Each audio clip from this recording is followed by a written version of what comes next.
Elə insanlar var ki, onların həyatı, fəaliyyəti elinə, xalqına, vətəninə xidmət həsr olunur. Müdriklər demişkən, xalq üçün, vətən üçün yaşanan ömür əsl insan ömrüdür. Belə insanların ömrü çətin, mənalı və şərəfli olur. Başı həmişə el içində uca olur. Onlar öz xoşbəxtliyini, saadətini, varlığını vətənə, xalqa ləyaqətlə xidmətdə görür.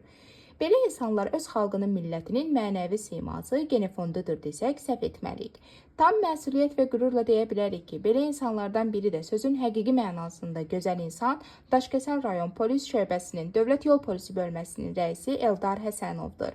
Eldar müəllim öz işinin peşəkarı bir insandır. Dövlətə, dövlətçiliyə, xalqa, millətə, ulu öndərin ideyalarına hər zaman sədaqətlə xidmət etmişdir. Şükürlər olsun ki, bu tendensiya bugün də davam edir.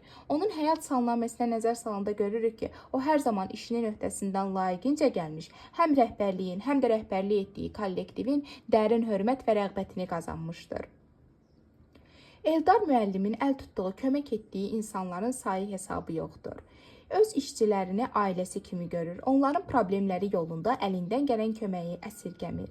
Eldar Həsənov prezidentimizi hər daim özünə nümunə götürür. Prezident İlham Əliyevdən nümunə götürən Eldar müəllimin böyüklüyü onun sadəliyində, insanlara insani münasibətindədir. İnsanlara maksimum diqqət və qayğı ilə yanaşır. Onların problemlərini həll edərək onların dövlətimizə və prezidentimizə inamını artırır.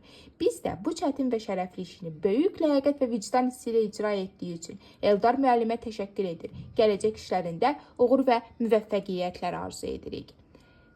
Həmçinin Eldar müəllim sizi qarşıdan gələn Novruz bayramı münasibəti ilə səmimi qəlbdən təbrik edir. Sizə möhkəm can sağlığı, ailə saadəti arzulayırıq. Hər daim var olasınız, əziz Eldar müəllim.